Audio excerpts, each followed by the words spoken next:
pagi, mungkin masih ada yang ngantuk, masih ada yang ingin tidur lagi, tapi kita tetap harus semangat untuk belajar. Pada Kisha, kita silakan untuk memimpin doa melanjutkan kabar hari ini.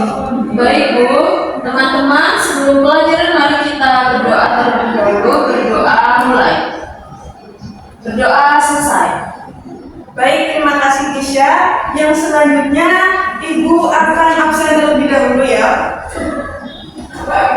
Ini semua hadir atau ada yang bolos nih karena absen? Hadir semuanya Bu. Oke, tapi buat meyakinkan Ibu cek satu persatu. Ayunda Martalina Hadir. Faizatul Umar Hadir. Kisha Hadir. Oke, Erlan Solasia Nadia Silva. Hadir Bu. Oke, hadir semua ya teman-teman. Hadir Bu. Iya. Oke, kita masuk ke pembelajarannya. Nah, kira-kira teman-teman tahu nggak hari ini kita mau belajar apa? Akuntansi lembaga. Iya, akuntansi lembaga. Tapi hari ini kita mau fokus ke apa? Keuangan desa. Nah, kan udah liburan panjang nih. Teman-teman belajar nggak di rumah? Tidak Bu. Iya, Bu. Ya, fokus liburan. Iya. Ada yang belajar nggak? Saya sudah Bu, tapi sedikit. Oh iya, belajar apa Kisha? Soal akuntansi keuangan lembaga, sebagai statistik pemerintah desa berarti pencatatan keuangan yang ada di desa itu. Oh, keren banget udah belajar.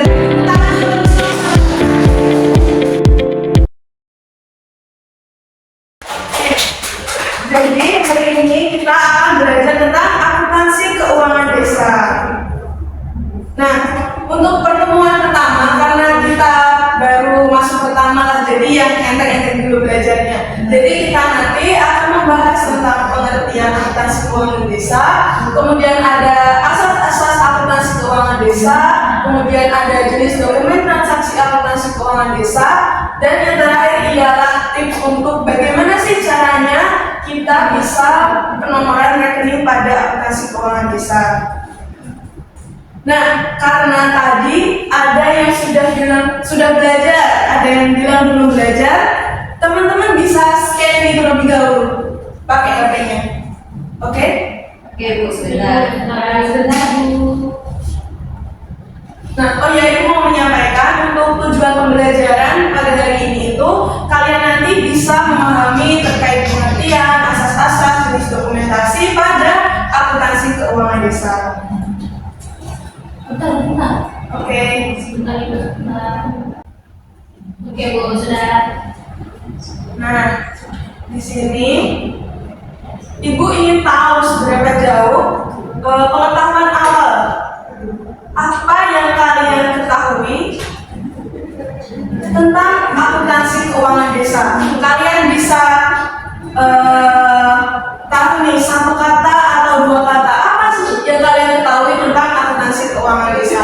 Dan nanti yang kalian ketik itu akan muncul di sini dan kita mungkin akan bahas kecil-kecilan lebih dahulu.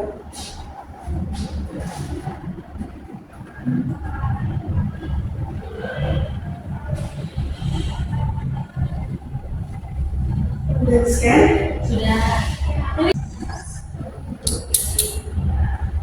Nah, misal kalau kalian ketik nanti akan muncul ini teman-teman yang kalian ketik. Ayo dicoba. Oh, gitu ya Bu ya. Ya. Ayo Ibu cek satu-satu siapa ini. Ayo Ainda. Iya Bu, sebentar Bu. Oke. Kita tunggu. Loh, Ainda kok belum ini gimana? Sebentar Bu, ini sudah proses. Ya. Oke, ada yang jawab transparan, ada pencatatan transaksi desa, pelaporan mengenai keuangan apa di desa ya? Kemudian ada pencatatan transaksi di desa. Jadi teman-teman kalau dilihat dari jawabannya teman-teman semua, ini udah hampir benar semua. Jadi bisa kita simpulkan apa yang akan kita pelajari ini hari ini adalah tentang akuntansi keuangan desa. Berarti pengertiannya secara umum ialah pencatatan pelaporan suatu transaksi di keuangan desa. Nah, asasnya nih, ini salah satu dari skill transparan. Oke, karena Ibu rasa udah agak-agak paham semuanya, kita kembali ke materi. Nah, di sini Ibu ada video, harap diperhatikan ya teman-teman.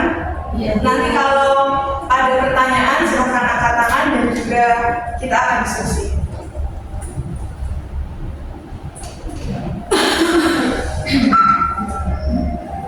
Apa itu akuntabilitas keuangan desa dan seberapa penting akuntabilitas keuangan desa itu? Yuk simak video ini untuk mengetahui jawabannya. Menurut Permendagri nomor 20 tahun 2018. Oke, tadi sudah dijelaskan ya beberapa materi dari video pembelajaran yang sudah dibagikan tadi.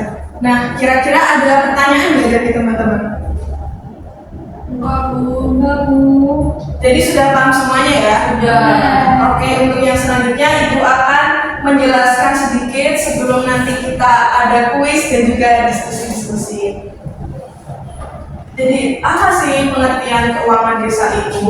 Jadi keuangan desa itu dijelaskan dalam Undang-Undang Desa Pasal 71 yang artinya semua hak dan kewajiban desa yang bisa dinilai dengan uang, termasuk segala sesuatu berupa uang dan barang yang berhubungan dengan pelaksanaan hak dan juga kewajiban desa. Nah, apa sih asas-asas akuntansi keuangan desa itu? Kalian tahu nggak? Enggak. Belum tahu ya. Apa tuh? Baik, dijelasin. Menurut Permendagri nomor 20 tahun 2018, sebuah desa itu harus berpedoman pada 4 asas ini, teman-teman. Yang pertama ada transparan. Jadi transparan itu keterbukaan terhadap masyarakat, terhadap anggota lingkup desa tersebut tentang keuangan desa. Kemudian yang kedua ada akuntabel, yaitu perwujudan kewajiban untuk mempertanggungjawabkan pengelolaan keuangan desa terhadap apa yang telah menjadi tujuannya. Kemudian yang ketiga ada partisipasif, yaitu penyelenggaraan pemerintah desa yang mengikut sertakan kelembagaan desa dan unsur masyarakat desa. Jadi teman-teman, kalau misalkan sebuah desa itu mau bangun jembatan, itu yang rapat tidak cuma kepala desanya saja, tapi lembaga adat, misalkan ada Karang Taruna, terus pemimpin suku itu juga diajak berembuk. Kemudian yang terakhir ada tertib dan disiplin anggaran. Jadi pengelolaan keuangan desa itu harus mengacu pada aturan dan juga pedoman tertentu. Kemudian Ibu mau tanya, ini gambar apa teman-teman? Realisasi anggaran itu. Iya, iya banner. Isinya tentang apa? Laporan keuangan desa. Nah, kira-kira nih Ibu mau tanya, di desa kalian ada nggak ini laporan seperti ini? Ada. Ada semuanya? Ada. Sepertinya ini ada yang nggak ada. Kayak gitu.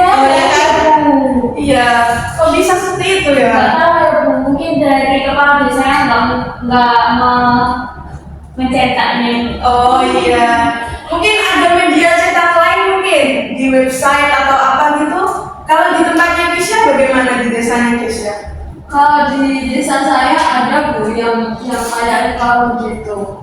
Oh, bagus. Berarti kalau di desa kalian ada laporan seperti ini, itu tandanya desa kalian itu sudah memenuhi asasnya, yaitu transparan, itu keterbukaan terhadap seluruh masyarakat.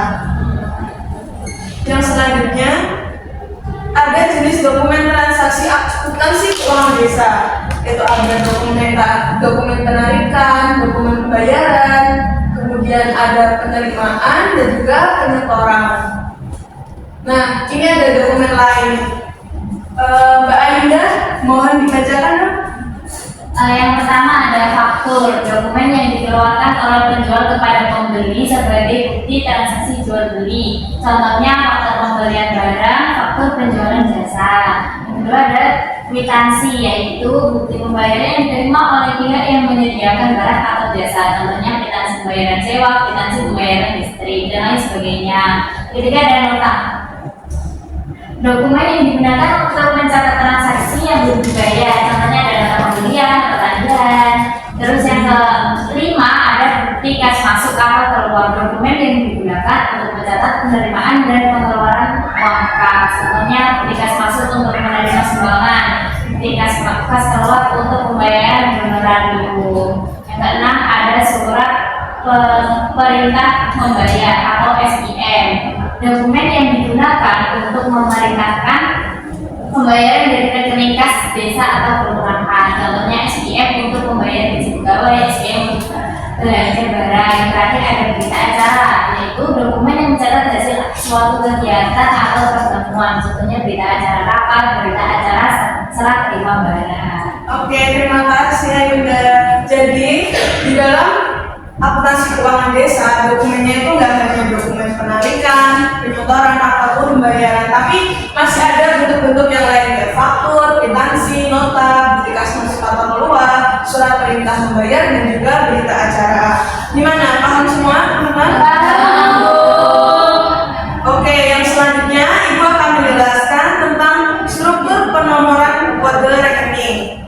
Jadi di dalam akuntansi itu kan pasti ada nomor rekening ya, teman-teman. Iya. Jadi gimana sih caranya menyusun? Nah, yang pertama, teman-teman itu harus mengetahui jenis transaksi nomornya. Misalkan 1 untuk aset, 2 untuk kewajiban, 3 untuk ekuitas, 4 untuk pendapatan, dan 5 untuk biaya.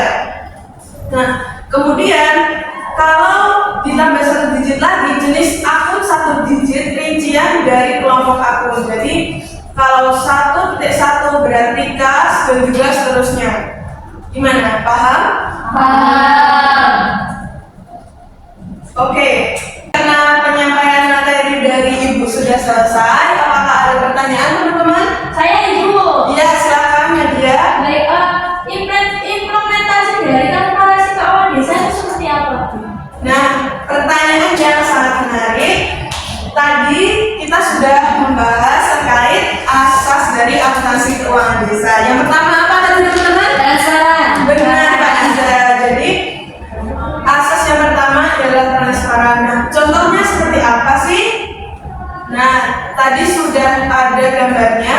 Untuk contoh dari transparan ialah ini, teman-teman, laporan realisasi anggaran dalam bentuk papan pengumuman. Nah, tadi sudah dijelaskan sama teman-teman kalau di desanya ada yang modelnya seperti ini, ada yang modelnya website, atau ada yang belum bikin desanya. Jadi mungkin kedepannya setiap desa itu harus membuat papan pengumuman seperti ini agar masyarakatnya itu tahu uangnya bisa dibuat untuk apa saja. Gimana Nadia? Baik Bu, sudah paham, saya sudah paham. Baik. Terima kasih atas pertanyaannya. Mungkin ada yang mau menambahi? Belum Bu. Oke, karena sepertinya teman-teman sudah paham semua. Selanjutnya, Ibu ada kuis. Jadi, iya, aku harus ngetes dong, kira-kira sudah sejauh mana nih teman-teman paham. Jadi waktunya hanya 5 menit aja. Ayo silakan di-scan. Jawab dari semua. Ibu mulai kuisnya ya. Siap Bu. 3, 2, 1.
Oke, jadi Kak Iza yang menang. siapa yang menang teman-teman?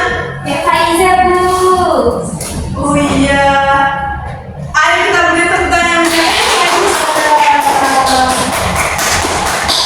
Baik, terima kasih teman-teman udah mengikuti kuisnya. Yang selanjutnya mungkin ada pertanyaan dari teman-teman? Belum ada. Belum ada ya? Belum. Oke, karena kita tadi udah asik-asikan main game, yang selanjutnya kita akan melaksanakan studi kasus. Jadi studi kasus ini nanti kalian akan berkelompok ya, dan akan membahas apa? Jadi hari ini kita akan membahas kasus dilema transparansi dan akuntabilitas desa maju sejahtera. Jadi di desa maju sejahtera itu menerima dana desa tahun 2026 sebesar 2 miliar. Berdasarkan Abdes, dana dialokasikan untuk pembangunan irigasi, program ketahanan pangan, bantuan sosial, dan juga operasional pemerintah desa. Nah, untuk uangnya bisa kalian lihat. Nah, dalam pelaksanaannya terjadi apa? Yang pertama, kepala desa mempercepat pencairan dana irigasi tanpa musyawarah desa karena alasan keadaan desa. Kemudian yang kedua ada bendahara desa mencatat transaksi secara lengkap, tetapi laporan tidak dipublikasikan kepada masyarakat. Yang ketiga, program bantuan sosial diberikan kepada keluarga perangkat desa dengan alasan masih warga desa. Kemudian yang keempat, ada terdapat sisa anggaran 100 juta, namun tidak dicatat sebagai selisih dan tidak dijelaskan dalam laporan. Kemudian yang terakhir, laporan keuangan desa disusun sesuai format tetapi hanya untuk kebutuhan audit kecamatan. Nah, perintahnya evaluasilah apakah pengelolaan keuangan desa maju sejahtera telah memenuhi asas transparansi, akuntabel, partisipatif, dan juga tertib dan disiplin anggaran. Nah, berikan juga argumen logis kalian serta alasan berdasarkan prinsip akuntansi keuangan desa jika kondisi tersebut dibiarkan selama 3 tahun berturut-turut. Kemudian analisis kemungkinan dampaknya terhadap stabilitas sosial desa, kepercayaan publik, kinerja pembangunan desa, resiko hukum bagi perangkat desa. Nah, menurut pendapat kelompok kalian nanti, apakah tindakan kepala desa dan bendahara desa tersebut sudah mencerminkan integritas dan bagaimana seharusnya sikap profesional dalam pengelolaan keuangan desa? Nah, itu teman-teman, jadi silakan berkelompok. Jadi ibu langsung bagi aja ya kelompoknya. Untuk kelompok yang pertama ada Ainda dan juga Kisya. Kemudian kelompok 2 ada Faiza, Ellen, dan juga Nadia. Oke, silakan dikerjakan tugasnya ya teman-teman. Baik Bu. Ibu kasih waktu 15 menit.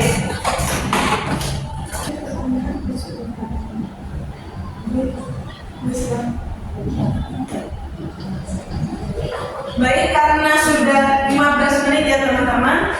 Jadi silakan nih, siapa yang mau berbagi? Ayo silakan kelompok 1 untuk maju ke depan untuk menyelesaikan jawabannya. Ayo Kak Is.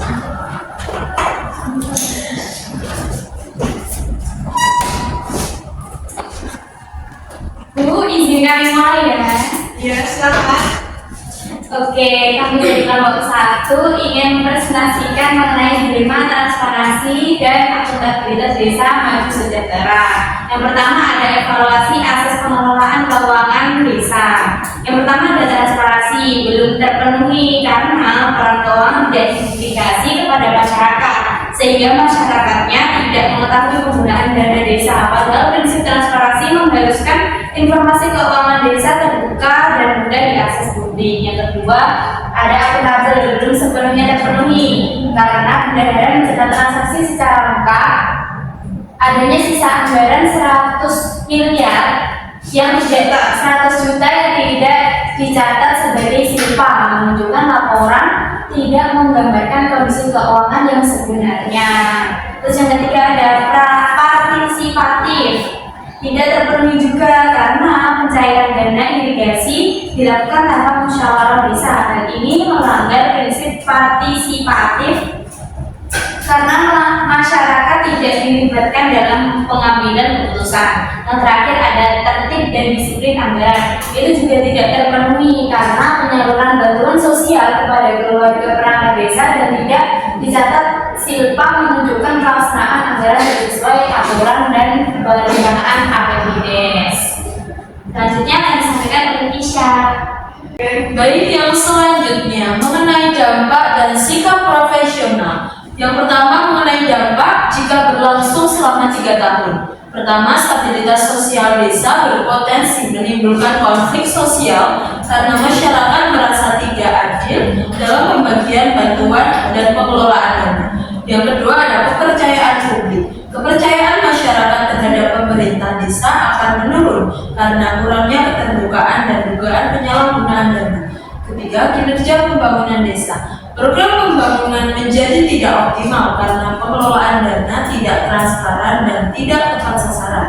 Resiko hukum, perangkat desa berpotensi terkena sanksi administratif atau hukum karena melanggar prinsip pengelolaan keuangan desa dan aturan pengelolaan dana desa.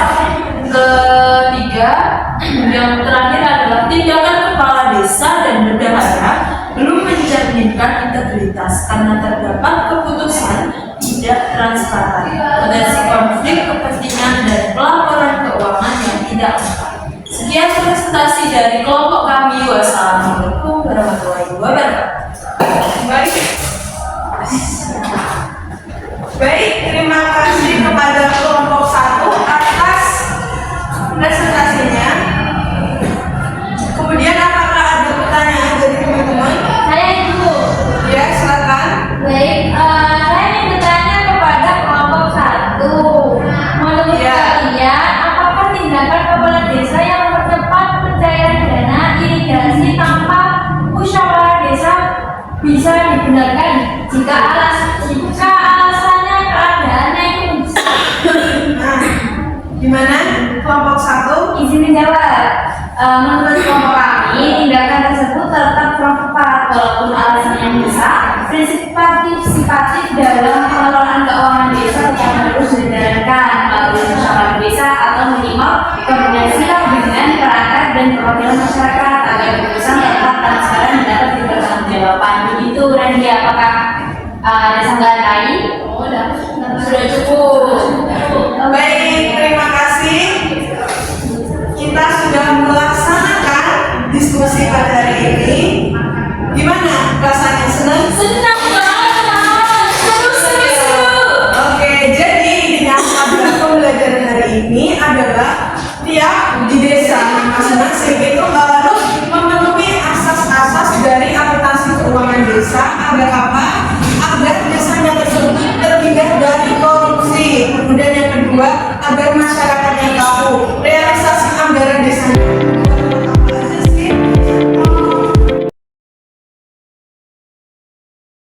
Baik, karena pelajaran hari ini telah selesai, silakan teman-teman untuk men-scan ini sekali lagi.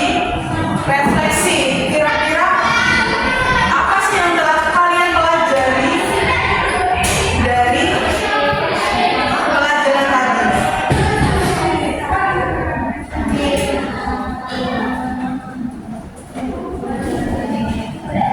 Nah, silakan bebas teman-teman, mungkin seru, asik, atau ngantuk mungkin.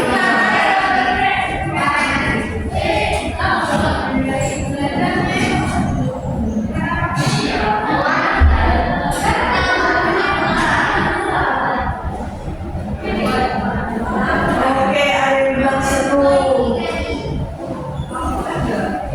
Ini semuanya jawab seru nih. Iya. Ya, oke. Jadi karena teman-teman bilang seru, mari kita beri apresiasi untuk kelas ini. Baik,